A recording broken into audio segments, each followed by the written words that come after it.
Hey, it's Ann-Therese, and welcome to another episode of the Savvy Painter Podcast. Wait a minute, it's Wednesday. Why is there a podcast episode today? That's what you're thinking, right? Because usually they're Thursday, and today is definitely not Thursday. Well, I want to tell you about something really special. So I'm making this extra podcast for you this week. If you're on my email list, and you are, aren't you? Last week, I invited you to answer some questions. If you missed it, you can go to savvypainter.com/survey to have your say. So a lot of people ask me why I do this podcast. And yes, it is a lot of hard work and a lot of unseen hours. But they want to know why I care enough to invest so much of my own time and resources to make this happen. The simple reason is because I know firsthand how much art matters. I know how hard it is to go into your studio day after day, year after year, with just the simple faith that all the hard work is going to pay off. And I also know the flip side. I know the very real impact art has on people's lives. When I was a little girl, my mom used to take me into the museums, the galleries, the theater, and the ballet. It was our little escape from a difficult time at home. The gift of the artist is that she can transform the most ordinary thing into the extraordinary, just by pausing long enough to look and respond. As artists, we live that way. Transforming the ordinary into something extraordinary is just what we do. So we forget how special it is. We forget how amazing it is for other people to get a glimpse into our world. People who don't quite see things the same way that we do. And sometimes we can get them to pause themselves, and instead of rushing past the ordinary, we get people to pause with wonder and see the beauty. Or even turn to someone else and ask, "Hey, did you see that too?" Those artists I saw when I was a little girl in the galleries, the museums, and the theater will never know how much of an impact they had. They brightened our world, and without realizing it, they passed on the torch. Well, now it's my turn to make sure that that light gets spread and the torch continues to pass along. We all have our ways to do that. Mine is through my paintings, this podcast, and my students. I've worked my butt off to create paintings that have meaning for me and bring joy to the collectors who get to look at them every day. And I've also sat in my studio, completely frustrated, staring at a painting for hours, trying to figure out what the hell I did wrong, begging it to tell me why it wasn't working. I have painted over, burned, or otherwise destroyed literally thousands of paintings to get the very few that I'm super proud of. I've also had the incredible honor to study with some amazing artists and teachers, and I've had the privilege to share my knowledge with my students. That is our heritage. It's up to us. If we don't protect our painting practice and pass it on, who will? So that's why I care. That's why I invest so much into this podcast, and I'm always looking for ways to make it just a little bit better. So that's why I sent out this survey. And in less than 24 hours, I got 212 responses. And they're super interesting. I asked you guys what you need help with, what you're struggling with in your art and your career. You know, the stuff that we like to complain about when we get together with other artists or just need to vent a little bit on Facebook. There are some super interesting thoughts running around in your heads, you guys. So there were some frustrations with things like how to balance your life with painting, how to stay focused, and how to avoid getting overwhelmed. Some of you are learning how to execute your vision while staying authentic and true. And some of you are trying to get other people to take you seriously while simultaneously secretly feeling a little bit insecure yourself.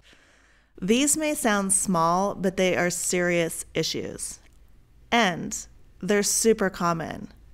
I know how hard it is to juggle your painting practice with all the other things you have going on in your life. We're all busy. I know about that. In the last 3 months, my husband and I have moved, not once, but twice. It's a long story, but if you haven't heard, we're leaving Mammoth for Los Angeles this weekend. So I'll be the first to tell you that maintaining my painting practice, my membership program, the podcast, and my sanity in the middle of all of that was challenging. I have no doubt that your life is just as hectic in different ways. So with this survey that I sent out, one of the questions I asked was this: if you could magically master a painting skill, how would that affect you? Here's what some of you said, and I love these answers. I would be over the moon if I could get the color I want without so much trial and error. Another person said, speed and accuracy would be delightful. Someone else chimed in with a similar response. I would move faster and I would not be experiencing the time waste and frustration that I am now. I wouldn't be overworking my painting. I would know when to stop. And here's one I love because it's from one of my own students. This person said, I don't do magic. Since joining Growth Studio, I have honed my design and proportion skills. By getting my proportions better, I trash my work less often. By getting better designs, I waste less. That has given me confidence to say I am an artist. And there were a couple of people who said things like this: magically? No, that doesn't enter into it. Work is what counts. Staying with it and believing in what I'm doing. Yeah, several of you called me out for using the word magic, and I love you for that. It's like David Lee Roth and the brown M&Ms. And if you don't know what I'm talking about, just Google it. It's a great story. So to each and every one of you who called me out for using the word magic, thank you. Thank you for being such an avid fan of the podcast and listening so closely to what we've been talking about for the last 4 years. You are absolutely right. There is no magic solution. There are no shortcuts. Being an artist takes a lot of hard work. It takes love, discipline, and a never-ending well of curiosity just to be a halfway decent painter. And yes, there is a certain amount of obstinate stubbornness and a pinch of that rebel personality, but there's no magic. No art fairies or magic wands, just your own resolve and a paintbrush. The reason that I asked those questions the way that I did was because I wanted you to imagine what might be on the other side of that roadblock in front of you. Some of those roadblocks are solid. They are real life stuff. And some of them look like 30-foot tall cinder block walls. You know, the kind you see in those military training videos that seem impossible to get over. But that's just because you have your nose pressed against the wall. If you step back, you might notice that you could easily walk around it. What's interesting to me is that so many of those issues, the issues that 212 of you guys told me about in this survey, those issues have been dealt with by other artists already. I know because I faced them myself. And guess what? So have many of the artists that have been on this very podcast. So after reading through all of those survey responses, here's what I did. If you are on my email list, tomorrow morning, you'll get a list of the top 10 issues you brought up in that survey. Plus, there's going to be links to the episodes where we talked about those exact same challenges so that you can hear how other artists dealt with them. And because these are also issues I talk about in Growth Studio, my premium membership program, the one where I work hands-on with artists like you to help them deal with these things, I'm going to unlock a few Growth Studio videos for you. These are videos that are normally only available to the members of this premium paid program. So if you're already on my email list, all you have to do is look for that email tomorrow.